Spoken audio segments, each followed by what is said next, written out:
মানে সম্পূর্ণ হাত উঁচু করলে তো হবে না, ভগবান পাপ থেকে উদ্ধার করুন, তা উঁচু করুন কেন? সবাই মিলে হাত তুলে হরি বল হরি বল হরি বল হরি বল হরি বল হরি বল হরি বল হরি বল হরি বল এমন দিন হয় কিনা হয় হরি বল হরি বল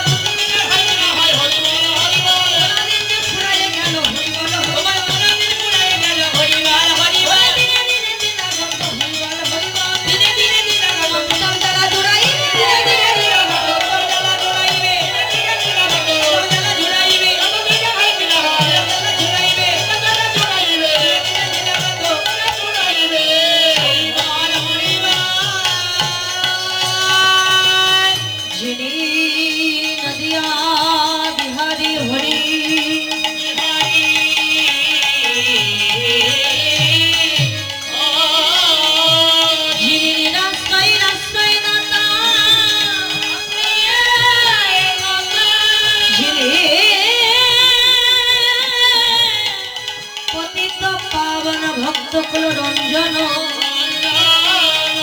আজ অত্যাচারী পাপাচারী জীবীকে উদ্ধার করিবার তরে যে নাম কখনো কোনো দিনের জন্য বহির প্রকাশ হয়নি, সেই অনর্পিত চরিত চিরাত করুণায় অবতীর্ণ কলম সমর্পয়ে তোমার তজ্জল রসায়ংস ভক্তি শ্রিয়ম যে ধন সত্য ত্রেতা দাপন। এই তিন যুগে যে নামের বহির প্রকাশ হয়নি, আজ সেই মধুমাখা কৃষ্ণ নামের ডালি মাথায় নিয়ে এই বলি জীবের মাঝে এসে জীবের হাতে ধরে পায়ে পড়ে গৌর হরি বললেন, জীবরে একবার হরি বল বল, হরি নাম ছাড়া তোদের নাই কোনো সম্বল, দিনে দিনে গোড়া দিনে যে ফুরাইয়ে গেল একবার হরি বল রে জীবরে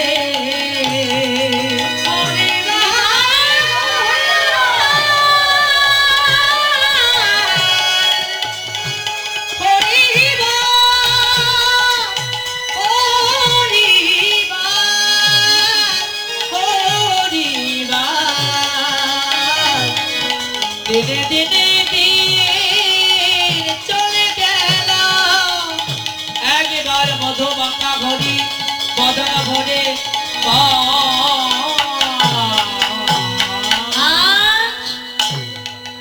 যিনি নদিয়া বিহারী হরি নিরাশ্রয়ের আশ্রয় দাতা পতিত পাবন ভক্তকুল রঞ্জন শ্রীমান গৌর হরি, যিনি নদিয়া ইন্দুয়া কুমুদ বধুয়া, যিনি কিনা রসন নাটুয়া গোড়া, যিনি কিনা নিত্য নৈমার্ত ভক্ত হৃদয় রমণকারী শ্রীমান গৌর হরি, ভক্তের ভগবান গৌরাঙ্গ সুন্দর রাধা কৃষ্ণ মিলিত তনু আমার গৌর হরি,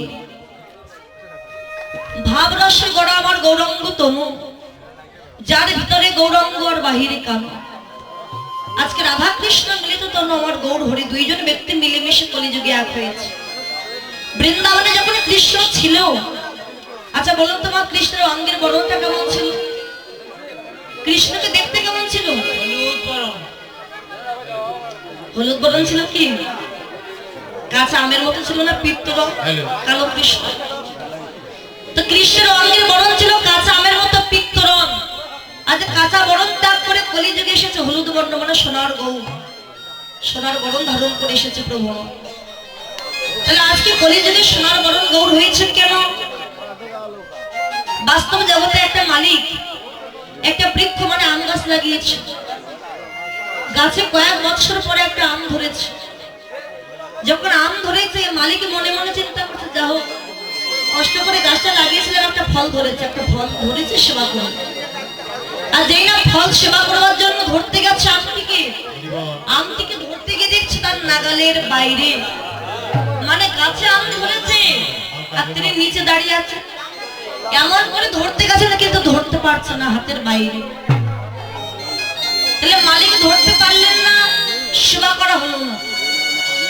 ওই আম যতক্ষণ কাঁচা থাকে ততক্ষণ কিন্তু ওই গাছের বোটায় লেগে থাকে, কিন্তু যখন পেকে যায় তখন মাটিতে পড়ে যায়। আর যখন পেকে যায় কেমন রং হয়? হলুদ পরিষ্কার লাল হয়ে যায়। আর যখন মাটিতে পড়ে যায়, ওই পথ দিয়ে যদি কেউ যায় তবে আংটিকে নিয়ে সেবা করবে, মালিকের কিন্তু মনের বাসনা পূর্ণ হলো না। মালিক যদি না পায় সেবা করতে পারবে না। তাই ভগবান দেখলেন আমি তো কাঁচা আমের মতো অনেক দূরে, ভক্তের নাগালের বাইরে। যেমন ভক্তগণ, এটা সিলেট, আর ভগবান এসেছিলেন উত্তরপ্রদেশের বৃন্দাবন। তাহলে এখান থেকে অনেক দূর উত্তরপ্রদেশ, আপনাদের নাগালের বাইরে, আমাদের নাগালের বাইরে। সবার তো অর্থ নাই, সবাই কিন্তু মন চাইলে বৃন্দাবন যেতে পারবে না। তাহলে আমাদের মনে স্বাদ জেগেছে যে আমরা একটু ভগবানের সঙ্গ পাবো, ভগবানের কৃপা পাবো।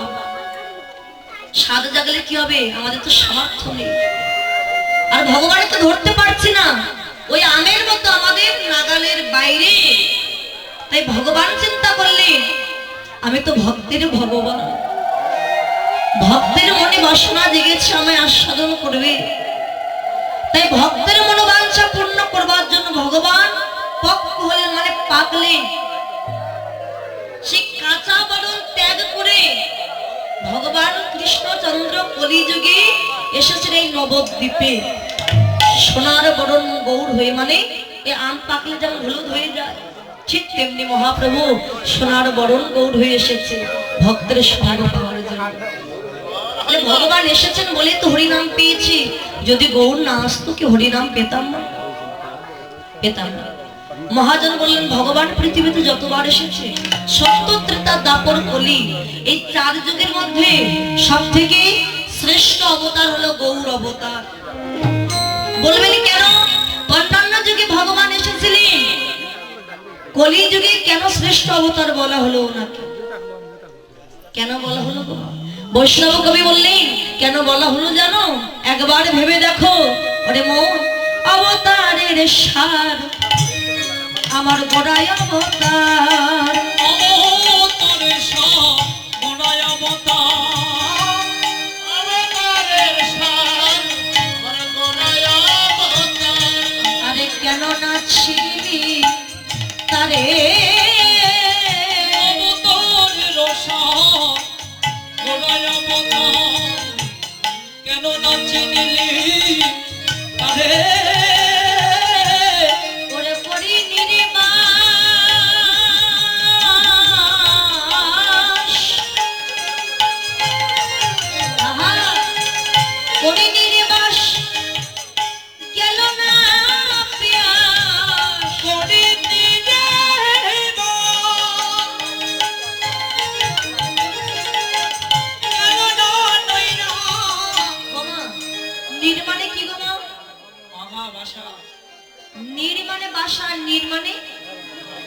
জল। তাহলে জলে বাস করছে, আমরা জলে বাস করে আমার পিপাসা যাচ্ছে না, আমার পিপাসা পেয়েছে কিন্তু পিপাসা যাচ্ছে না। কেন? মহাজন বলছে কেন জানো? করিনি রে বাস ওতরে গেল না পিয়াস, করিনি রে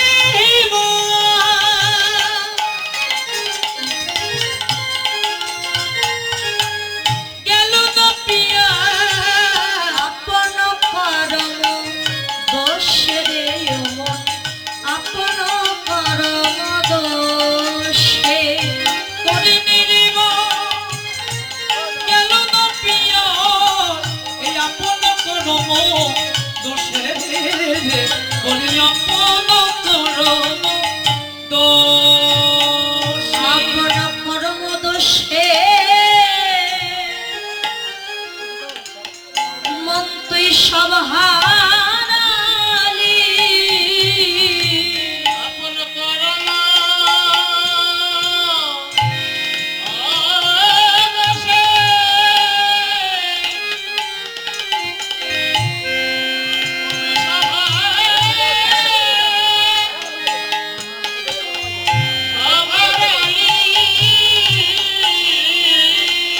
কেন হা গৌর বলে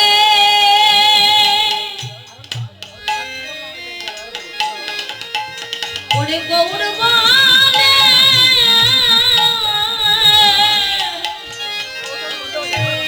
মন তুই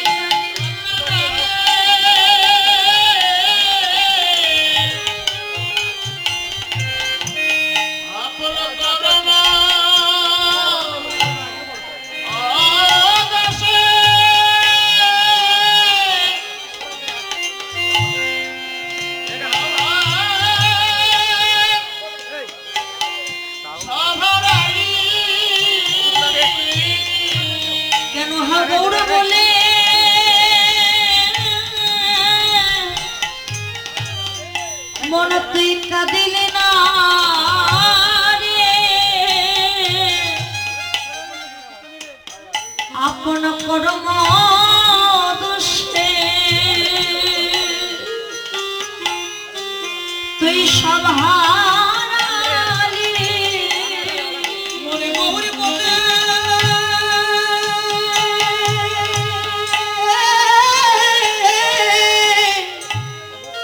অমন তুই কাঁদিলি না রে,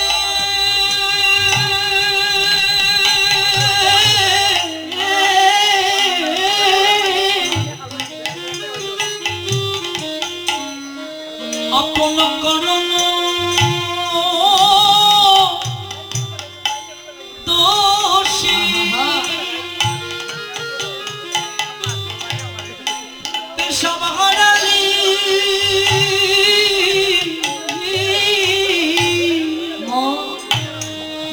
নিজের কর্মদোষে তুই সব হারালি।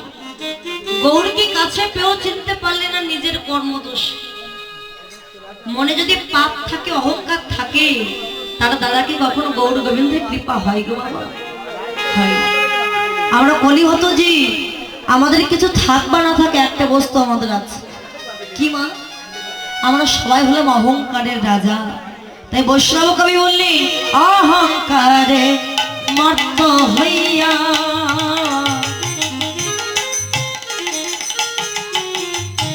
আমার নিতাই পদ পাশরিয়া। অহংকারে মরিত হইয়া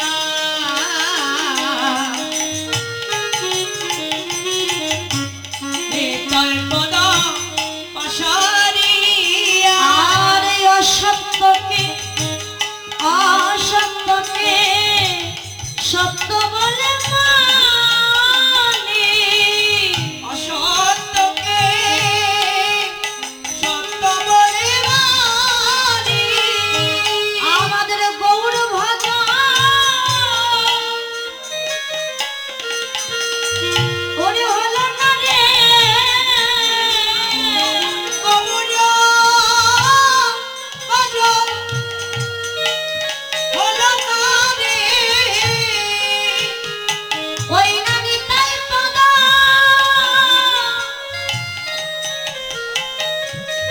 পদ পাশরিয়ে আমরা যেমনি এলাম তেমনি যাই। ওই পদ পাশরিয়ে নিতাই পদ পাশরিয়ে গৌরী ভজন হলো না রে। আর অসত্যকে অসত্যকে সত্য বলে মানবে, আর সত্যকে সত্য বলে মানবে। অহংকারে মর্ত হইয়া নিতাই পদ পাশরিয়ে অসত্যকে সত্য বলে মানি। গলির মানুষ আমরা, যেটা সত্যি নয় আমাদের কাছে সেটাই হলো সত্যি। আপনি অন্ধকারে একা একা একা একা যখন রাস্তা দিয়ে যাচ্ছেন, অন্ধকারে রাস্তার উপরে পড়ে আছে একটা রজ্জুবনের দড়ি, একা যাচ্ছেন তো হঠাৎ ওই দড়িকে দেখে আপনার কিন্তু ভয়ে আপনি চমকে গেছেন। আপনি ভাবছেন ওখানে বুঝে একটা সাপ পড়ে আছে। যখন আলো জ্বালিয়ে দিয়েছেন তখন দেখছেন না, ভেবেছিলাম সাপ, কিন্তু সাপ নয়, একটা রজ্জু পড়ে আছে। অহংকার যখন মানুষের হৃদয়ে প্রবেশ করে, কোনটা সঠিক বস্তু কোনটা ভুল বস্তু সেটা কিন্তু ভুলিয়ে দেয়। কিন্তু ভগবান বলেন যদি কারোর ভক্তি থাকে, এ জগতে ভক্তি যার কৃষ্ণ তার। যেখানে ভক্তি নাই ভগবান সেখানে না। যেখানে ভক্তির বাস আমার ভগবান সদা সর্বদা সেইখানেই বিরাজমান। অনেকে বলে যে মাছ খেলে নাকি ভগবান তারা তো সেবা নেয়। ভুল বাবা। মাছ খান আর যাই খান, আগে চাই ভক্তি। আমি সারা জীবন নিরামিষ খেলাম। কৃষ্ণের পরম ভক্ত হচ্ছে মীরাবাই। মীরাবাই বললেন সারা জীবন তুমি নিরামিষ খেলে, কিন্তু কোনোদিন কৃষ্ণ বললে না, গৌর বললে না, তোমার কি কৃপা হবে? হবে না। যদি তোমার মনে ভক্তি থাকে, প্রেম থাকে, যদি কৃপা হয়ে যায়, আর শিশু বয়সে যদি আমার কৃষ্ণের কৃপাটা হয়ে যায়, মাগো শিশু বয়সে কৃষ্ণের কৃপা হলে তার মানব জন্ম ধন্য হয়ে যায়, তার